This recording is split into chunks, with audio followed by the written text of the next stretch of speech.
speaker in this panel is Biju Mathew. Biju Mathew either needs a really long introduction or no introduction at all. So I'm going to do neither. I'm going to go and do a short introduction for him. Biju is a New York-based labor organizer and intellectual. He co-founded the New York Taxi Workers Alliance in 1998 and is the founding secretary of the National Taxi Workers Alliance and the president of the International Alliance of App-Based Transport Workers. As a writer, Biju has published several academic articles, as well as a 2005 book, Taxi, Cabs and Capitalism in New York City. He also teaches information systems and American studies at Rider University in New Jersey. Biju introduced the concept of multiracial right to me at last year's AKC conference, where he clearly charted the rise of both the multicultural neoliberal left, so-called left, and now the multiracial right. He also prophesied, or rather theorized correctly, that fractures will begin to appear given the internal contradictions that are present in the build of this multiracial right by design, which needs to simultaneously pander to white supremacy, but while also trying to align with other non-white, non-Christian supremacists, especially the Zionists and Hindu supremacists. We are now seeing these fractures emerge clearly in real time, and it's a great time then to continue our conversation with Biju on this very important theme, which is very pertinent to the times we live in. So join me in inviting Biju to speak now. Thank you. Thank you, Subbu, and thanks to Bolan and Elizabeth for setting this up in such a wonderful way, such an inspiring way. I must say that UE is one of my favorite units. It's such a radical force within the union movement, and so good to see that it's been able to enter the graduate student space successfully in some places over the last 2 years. The news coming off in the last 24 hours is that the first case against the H-1B 100,000 fees has just been filed in a San Francisco court by a coalition of healthcare companies, university professors, small business agencies, etc. And the claim is that the prayer is for its suspension because of the fact that it hurts such a wide range of industries and can lead to crises within these industries. There's also the US Chamber of Commerce that is potentially planning a lawsuit against the H-1B 100,000 fees. What does it mean for a US Chamber of Commerce to think about this, right? I think just by appreciating that, we should also start thinking about which fractions of capital are aligned and which fractions of capital are not aligned with what's happening. Marx in the Grundrisse points to late stages of capitalism as a moment when the economic will overwhelm the political. And yet, what we seem to be seeing is exactly the opposite, where the political, in terms of, let's say, a fascist regime, being able to come to power at a moment when the working class is struggling in the post-pandemic kind of price gouging, kind of restructuring of a very advanced form of neoliberalism. So what is really happening here? And I think what we have to admit is that capacity of the economic to overwhelm the political is just below the surface. And in some ways one would even think about what's happening today, the emergence of a Trumpist politics as a moment of transition, where the political, in the sense of a fascist politics, a populist fascist politics, which can grab people, makes a last-ditch attempt to save a particular form of capitalism and hold it in place.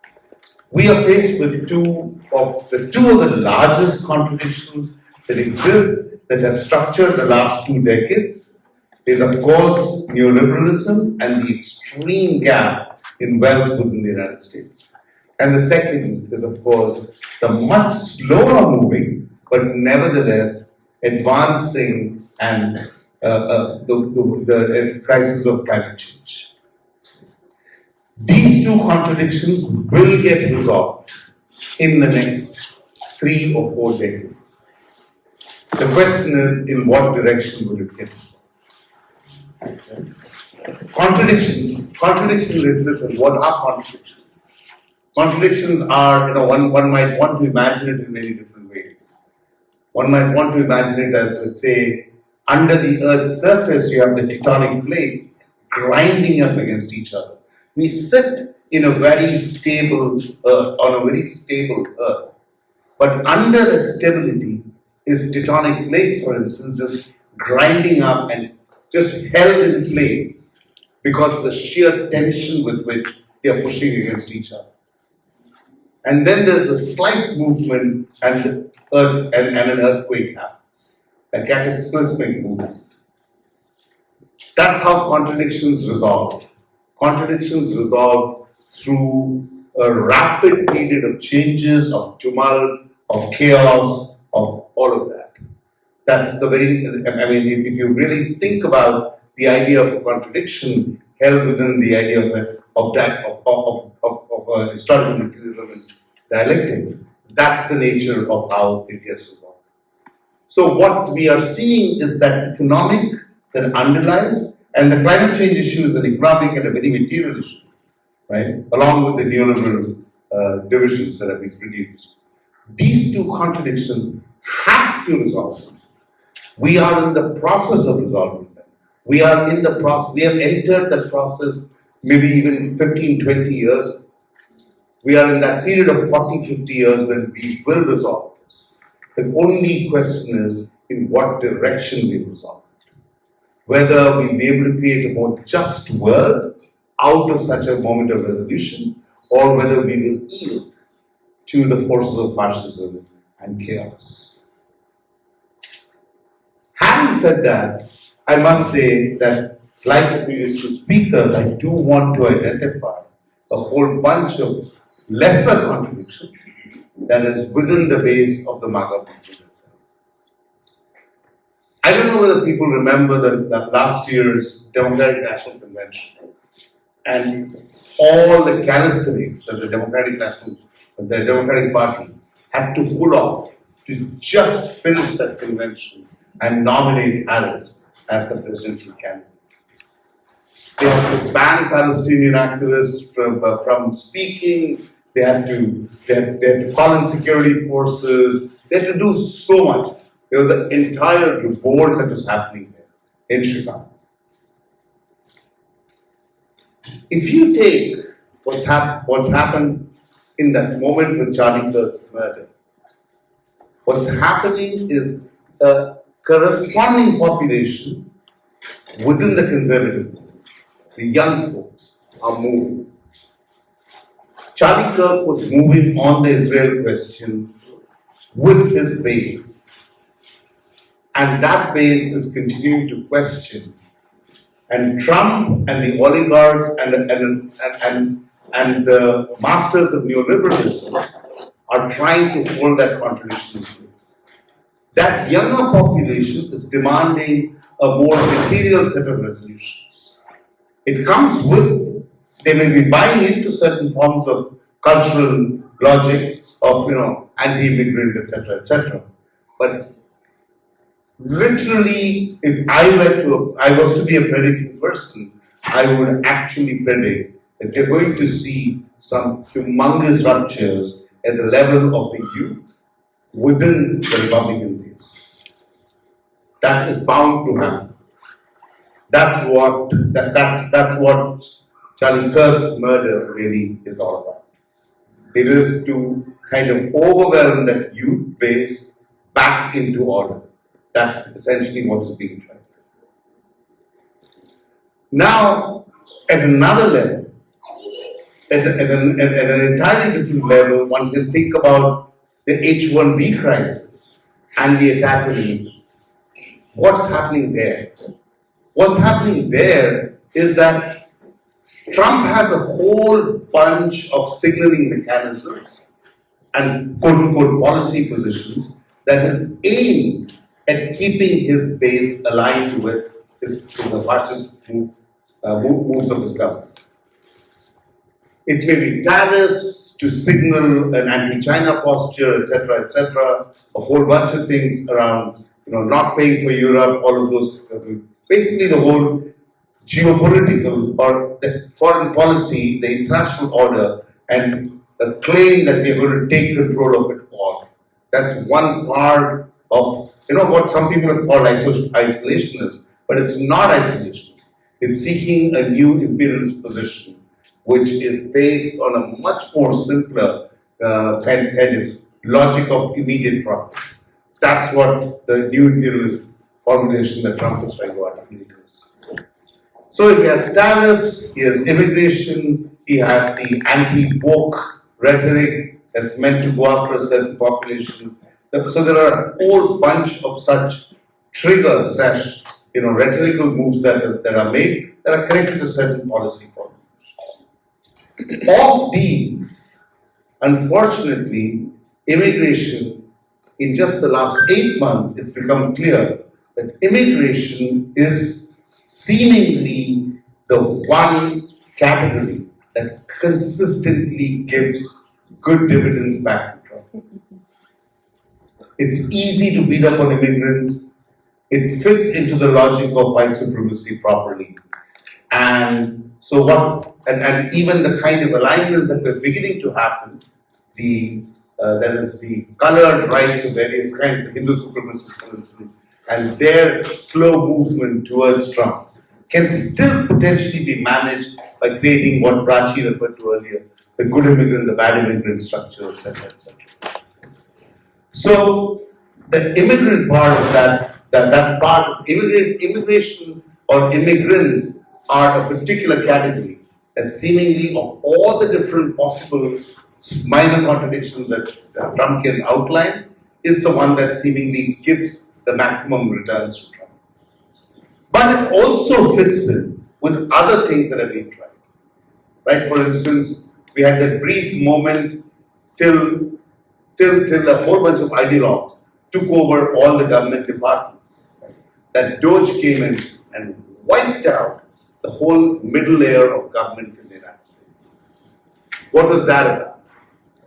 If you put all of these different things together, you have to realize that what's at play probably, and I'm hypothesizing here, is that technological productivity gains through technology, especially things like AI.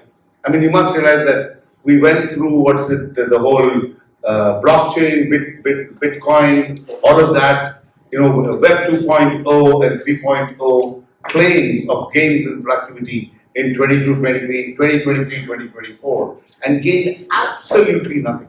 Capital was not able to monetize them and really bring it to the market. Now AI is the new word. The claims of heightened productivity are huge, and they have to bring it to market. But AI has a significant problem. And the significant problem is that its learning curves are excellent up to about the 90% mark, 80%, 90% mark. But for a product, let's say this microphone, for it to work effectively as a saleable product in the market, it has to have a reliability of what's called the 5 nines, 99.999%. Most AI products can't make it anywhere close to that. So you have to get people used to worse quality, and within the frame of things like government, you have to get people used to lesser forms of democracy. So that's kind of sort of what the Doge project and the continuing project on technology is support for AI, all of that.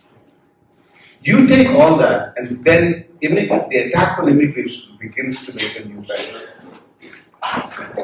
AI, all of these, the technological edge which is supposed to help us gain in productivity, is seen as something where you now have to manage the labor market, and the push out of immigrants, pushing immigrants out, can at least temporarily be made to fit with that desire of the oligarchs to make a claim that there is an industry game there.